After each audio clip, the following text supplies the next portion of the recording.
നിലവിലെ കേന്ദ്രമന്ത്രിസഭയിൽ കേരളത്തിൽ നിന്നുള്ള 2 മന്ത്രിമാരിൽ ഒരാൾ ശ്രീ സുരേഷ് ഗോപി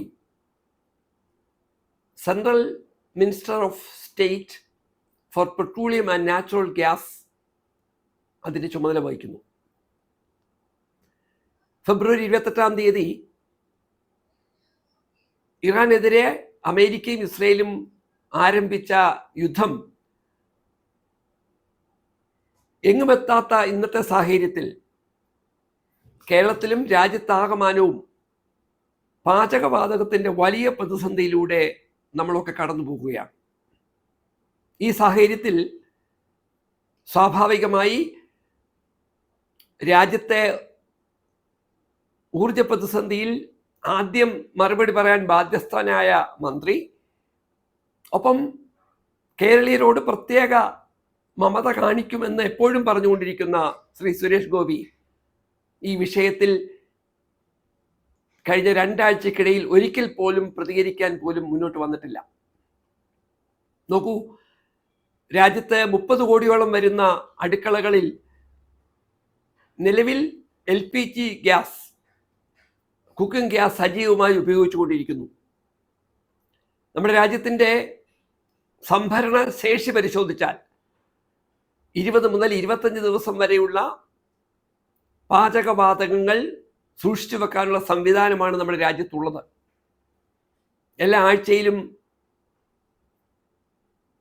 ഖത്തർ ഉൾപ്പെടുന്ന രാജ്യങ്ങളിൽ നിന്ന് ഇന്ത്യയിലേക്ക് ഹോർമൂസ് കടലിടുക്കിലൂടെ വരുന്ന കപ്പൽ വഴിയാണ് 90%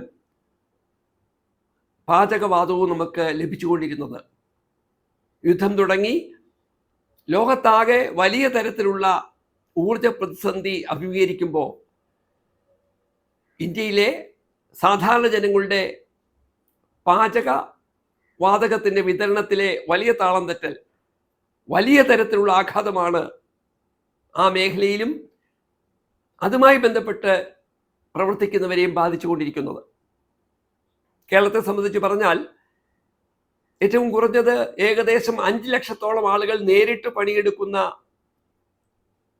ഭക്ഷണ നിർമ്മാണ വിതരണ മേഖലയിൽ ഇന്നത്തെ പ്രതിസന്ധി ലക്ഷക്കണക്കിന് ആളുകളെയാണ് തൊഴിലില്ലാത്തവരാക്കിയിരിക്കുന്നത്. റെസ്റ്റോറൻറ്റുകളിൽ ഭക്ഷണം പാചകം ചെയ്യാൻ അവസരമില്ലാത്തതിൻ്റെ പേരിൽ പച്ചക്കറിയുടെ വിലയിൽ വലിയ ഇടിവുണ്ടാകുന്നു. മത്സ്യവിപണിയിൽ മത്സ്യത്തിന് കിട്ടേണ്ട വില ലഭിക്കാത്ത സാഹചര്യം ഉണ്ടാകുന്നു.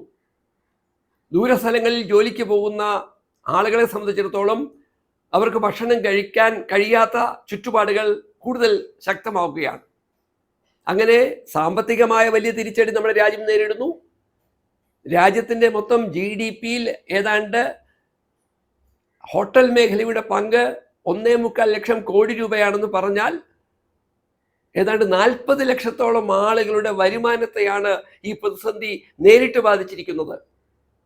ഒരു വശത്ത് ലോകത്തിൻ്റെ സമാധാനകാംക്ഷികളായി ചരിത്രം രേഖപ്പെടുത്തിയിട്ടുള്ള ഇന്ത്യയെപ്പോലുള്ള രാജ്യങ്ങൾ അമേരിക്കയുടെയും ഇസ്രയേലിൻ്റെയും ഒക്കെ ഇറാൻ മൂളികളായി മാറിയത് കൊണ്ട് തന്നെ ഇറാനെതിരെയുള്ള ആക്രമണങ്ങൾ എന്ന് അവസാനിപ്പിക്കുമെന്ന് UN ഉൾപ്പെടെയുള്ള സംവിധാനങ്ങൾക്ക് പറയാൻ കഴിയാത്ത സാഹചര്യത്തിൽ രാജ്യത്ത് ക്രൂഡ് ഓയിലിൻ്റെ വില വലിയ തരത്തിൽ വർദ്ധിച്ചുകൊണ്ടിരിക്കുന്നത് വരും ദിവസങ്ങളിൽ വലിയ ആഘാതമായി ജനങ്ങൾക്ക് നേരിടേണ്ടി വരും. അപ്പോൾ മൊത്തത്തിൽ ക്രൂഡ് ഓയിലിൻ്റെ വിലയിൽ വരാൻ പോകുന്ന വലിയ വർധനവ്, പാചകവാതക വിതരണത്തിൽ സംഭവിച്ചിട്ടുള്ള വലിയ തരത്തിലുള്ള തിരിച്ചടി, ഇവയൊക്കെ ഇനി ഒരുപക്ഷെ യുദ്ധം അവസാനിപ്പിച്ചാൽ പോലും സാധാരണ നിലയിലേക്ക് എത്താൻ ദിവസങ്ങളെടുക്കും. ഇത് ഇന്ത്യയിലെ ബഹുഭൂരിപക്ഷം വരുന്ന സാധാരണക്കാരെയും വല്ലാതെ ബുദ്ധിമുട്ടിക്കുമ്പോൾ ഇതിനൊക്കെ മറുപടി പറയേണ്ട കേരളത്തിൽ നിന്നുള്ള ഈ വിഷയങ്ങൾ കൈകാര്യം ചെയ്യാൻ